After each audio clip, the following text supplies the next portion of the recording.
Hello, I'm Jessie the Sleepy Koala, and today I will be going through the birthday book tag.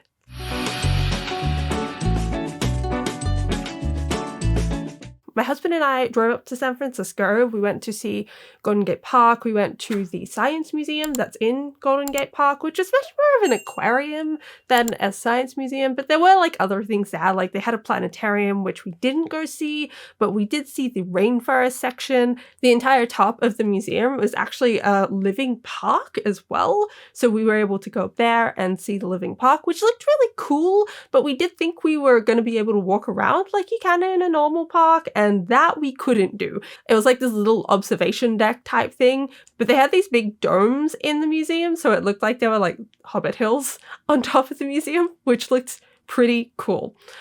There was also, what else is that? There was also a band playing in the park where the museum was located, so we got to go listen to them for a while. And when I was in high school, I used to do all of that. I played the tuba for 7 years, so I did concert bands, brass bands, like public performances, marching, you name it, all of that stuff, like competitions, whatever. So that was a blast from the past and lots of fun to listen to them. And then after all of this was like our lovely afternoon. After all of this, we went to see Hadestown, which is playing in San Francisco at the moment, and it was spectacular. I have loved this musical for a couple of years now. Like when the Broadway cast album was starting to come out, I started listening to it, and damn, did I get into that musical. So I was really excited to go see it, and it was really, really good. It was everything that you want when like you're super into something and you finally see it and it's just amazing, and there's like no disappointment there at all. It's really nice, unlike when I went to see Hamilton and was entirely disappointed by the entire thing. So this was a good change. This was a very good step up. I loved it. My husband Eric also really enjoyed it, so that is good. I'm along to something, and then he didn't enjoy it because we're like 2 hours out from San Francisco, and this was our main reason of going there. So it's good that we both enjoyed it. We got home super duper duper late, and yeah, it was a lovely, lovely day. I did get a bunch of books for my birthday, which I'm going to put into the book haul that I desperately need to do because I have been accumulating books for several months now and really need to put them on my shelves, but I don't want to put them on my shelves before I film because otherwise I'll forget what I've recently gotten. So I need to film that as well. And I have some books for my birthday as well. So I think I'll just shove those in there, call it a day, and actually film that now instead of waiting any longer. But that is not this video. This video is the birthday book tag. So now that I've told you all about what I did on my birthday, how about we get into the actual tag and get some book answers up in here, shall we? Question number 1, birthday cake. A book with a plot that seems cliche, but you adore it anyway. So for this prompt, I'm going to go with City of Bones, which is early 2000s, very tropey, very cliche of its time book that the ones later on from this, like in the Shadowhunter universe, not necessarily in like the City of Bones series itself, do get a lot better, and you can very much tell Cassandra Clare has gotten better at writing over time. But the early ones are very interesting to go back and reread. I still really like them. I reread the whole series 4 years ago, I think. I think it was back to like 2018, and I did still really like them then, even though I could very much see the quality difference between the beginning and between where the series is currently at. But this book is very plot tropey and cliche. You have a mundane average girl who finds out suddenly that she has magic powers and can now see the other magical creatures in the world that have always been there. So she's like pulled into all of that. You've got the angsty love interest that is the boy everybody wants. You've got the sassy sister who is like the girl everyone wants to be, and of course the main character is like the girl next door, not like other girls type thing, and the bad guy is basically Voldemort this was based off of Harry Potter fanfiction initially. So yeah, the bad guy is basically Voldemort, and the best friend is in love with the main character. So it's all the like tropes and cliches in one, and the story is very cliche in like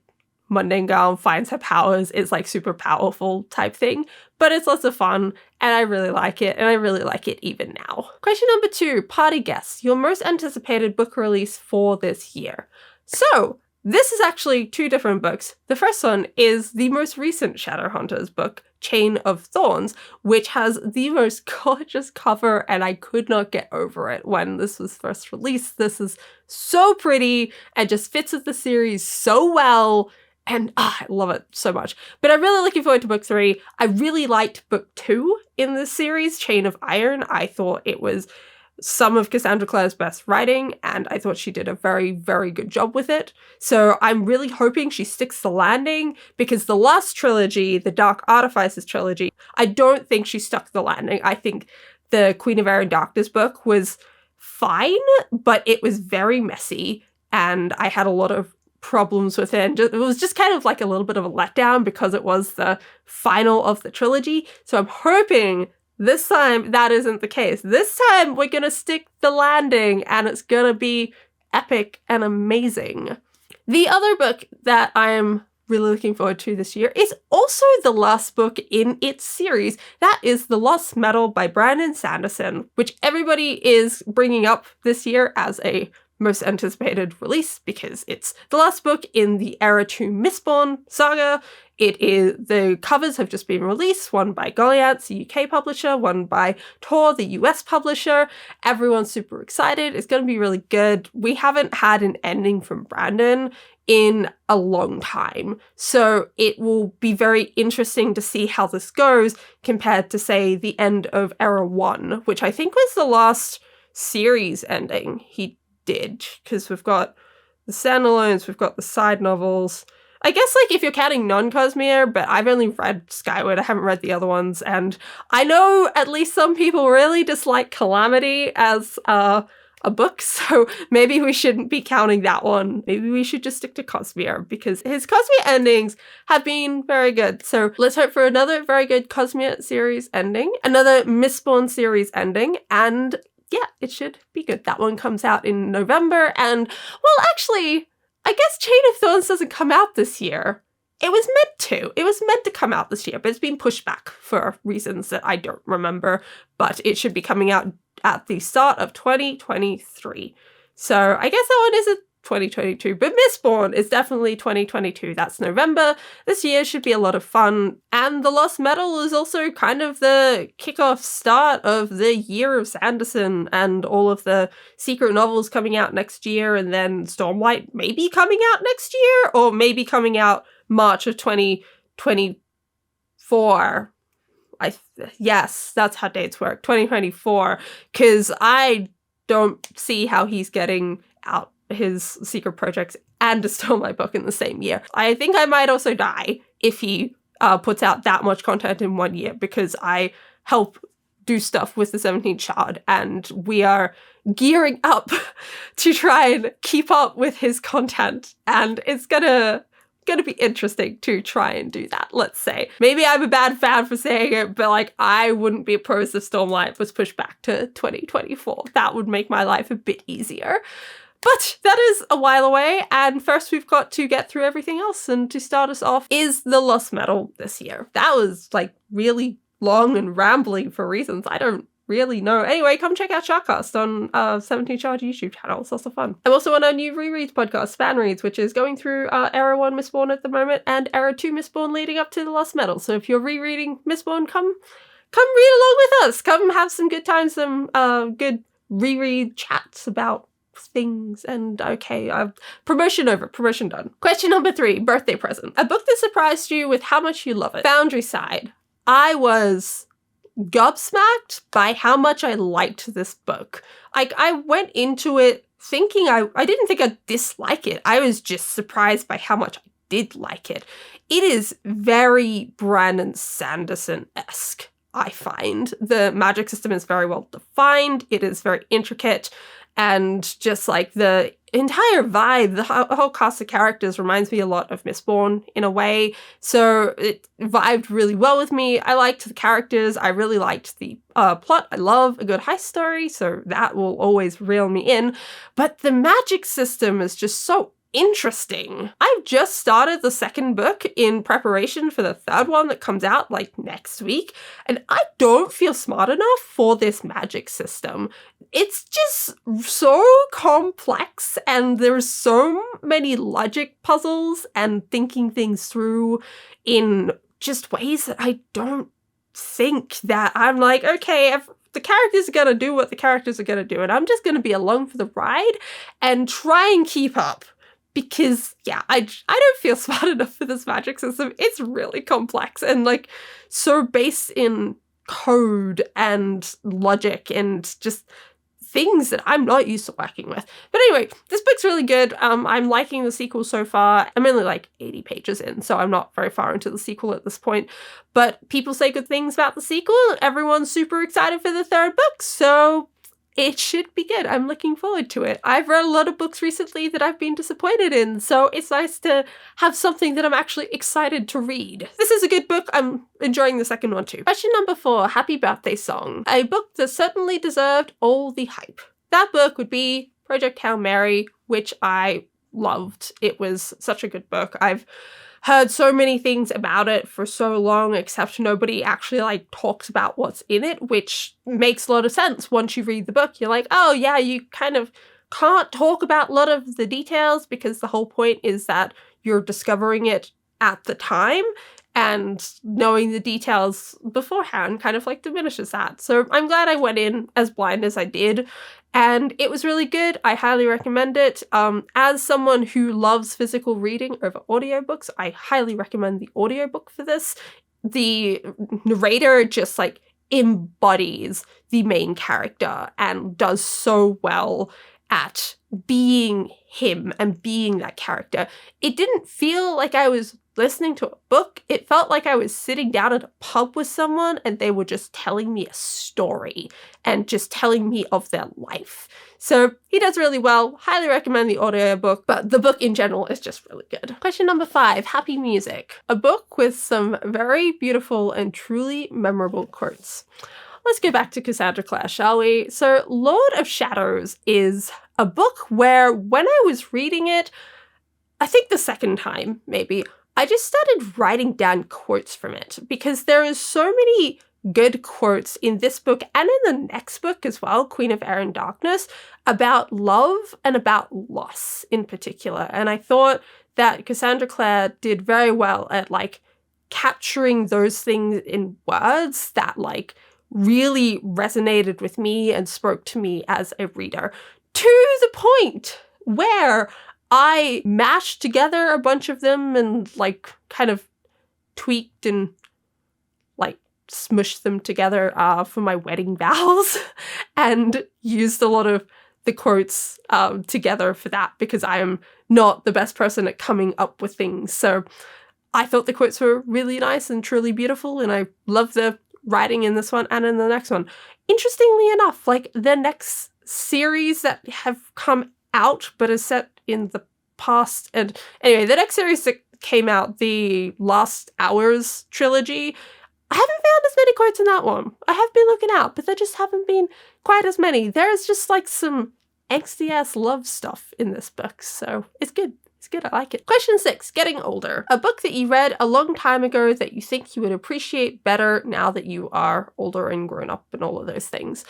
I had a lot of trouble with this question for 2 reasons. Firstly, I'm a chronic rereader, so I've been reading the same books like forever since I was a child and just kind of cycling through them. But also, a lot of the other books that I've read that weren't in that like pile of things that I'd constantly reread were things that I had to read for school, for example. And I was thinking through those books, and honestly, I probably wouldn't read most of those books now. And the fact that I got through them in high school, I would applaud 16-year-old Jessie for, because they are just not books that suit my reading tastes at all. And largely it's because of the writing in them. I actually picked up To Kill a Mockingbird 2-3 years ago, and that is a book that I had to read in high school, and I do actually remember really liking the book in high school, even though I had trouble getting through it. I couldn't get through it when I tried to reread it. I tried really hard, and I just did not get past the first 100 pages because I just couldn't stand the writing style, and it just was so slow and felt like nothing was happening, but I also just did not care about any of the characters yet. So I really struggled to try and get through that book when I tried to reread it. And I think that would be the case for a lot of other books I was pretty much forced to read in high school. The other big one that always comes to mind is Lord of the Flies, which I vividly remember hating every moment of it while I was reading it, because I hated how descriptive it was and how in-depth some of the scenes were when it never seemed like it needed to be that in-depth. And I think now I would have the exact same problem, except now I just put books down when they're like that. They're just not books for me. I can't read overly flowery, poetic, descriptive writing. It just turns me off a book because I just skip over it, and then I don't understand why I'm even trying to read the book because I'm taking nothing in. And those are the two big books that I remember reading in high school. And funnily enough, I have Tomorrow When the War Began stuck in my head as a book that I read for school. And I know I didn't. I read it in high school. I read the whole series in high school. I was very into that series, but I didn't read it for school because there was this big outrage in my year when they introduced it as a book to the school, but it was for the year below us. So the year below us could read it as a book for English class, but we, who are currently actively reading the series and digesting it and pulling it apart as a friend group instead of in a classroom, we could not do our assessment on the books that we actively wanted to read. And we were all very upset about this. So that one also jumps to mind. I actually did reread the first book of that, either last year or this year. I can't remember. It was sometime recently. And it was fine. It was just a fine book. But it very much read as something for teenagers and high schoolers. Even though it had really heavy topic material, it didn't read as a book for an adult. And there was nothing wrong with that. I was just a bit surprised by that because it was also still kind of dry and long and had some very interesting pacing with how that was set out. But I did still enjoy it, and I've got the second book in my bag. It is my bag book, and it is the thing that I can pull out and read, if I'm waiting at a doctor's office or in line at the grocery store or something and just want to read something but don't want to bring my other book with me because it's too big or I have to keep moving it around, because these are quite small books, which is really helpful. But that is another book that comes to mind that I did actually reread, and I wouldn't say I appreciated it more now. If anything, I probably appreciated it more when I was in high school. So where is all of this going, you might ask? Because I have been rambling for a bit on this question, and I do not seem to have gotten to the point yet. I was looking through my bookcase, just seeing if there was anything that I had that I didn't constantly reread, but I did read a long time ago, and I actually found something, which is astonishing because, I've moved states, I've moved house so many times, I moved country, and, I have lost books along the way, and a lot of the things from when I was, really young, unless they were the ones that I read all the time, I didn't keep. So I was absolutely surprised to find something. And it's because I actually bought this again recently. I found it in a second-hand bookshop and remembered reading it in high school. I remembered struggling through it in high school, but I did read the whole thing. I don't remember it, but I do remember that I struggled through the whole thing. That is Wicked. I really like the musical Wicked, and in high school I wanted to read the book because the I was into the musical, there's a book. And yeah, the book was not like the musical, let's say that. It's very different and a lot drier and harder to get through. But I saw this and it was cheap and I was like, why not buy it? I might like find it easier to get through this time. Have I reread this book since buying it? Not at all. Will I? Hopefully, because I bought it. But I do think maybe I'll appreciate this a bit more now that I'm older, because there was a lot of more mature themes in this that definitely are kind of taken out of the musical, but obviously better still in the book. I think I will do better with understanding the scope of those themes rereading the book now as an adult. Jeez, okay, this is going to be going on for a while. Last question. Sweet birthday memories. A book that kept you incredibly happy during a sad or demanding time in your life. This is another one that I started in high school, have reread a lot ever since. It's Ranger's Apprentice by John Flanagan. This is a very long series at this point that has 2 spin-off series and like some prequel books as well, and I love all of them. I love these characters to bits. They are so much fun, and I just latched onto them in high school. And honestly, I reread all of these books probably about 4 years ago as well, and I was flying through them. But I just remember it being summer and I would lie on my back porch on the couch and just like read all night. And it was really, really peaceful and really nice and just like helped me get through that summer in particular. So I highly recommend these. They're fun middle grade books. I don't know if these are middle grade. Growing up, we didn't really have like YA and adult. We just had like teenage fiction and adult, but adult was like anything that wasn't fantasy. So the whole idea of like adult fantasy was like a revelation to me. And it probably was like always there and I just didn't know it existed. But yeah, that was a revelation. So I don't know how to categorize these because I don't think they're middle grade, but I don't know if they're like young adult either. So anyway, they're like not adult books. They're fun. Well, that is it. Those are all of the questions in the birthday book tag. I have no idea if anyone else's birthday is soon, but if it is, you should totally do this tag. It was lots of fun. Let me know your thoughts and feelings in the comments like usual, and I will see you all next time. Bye!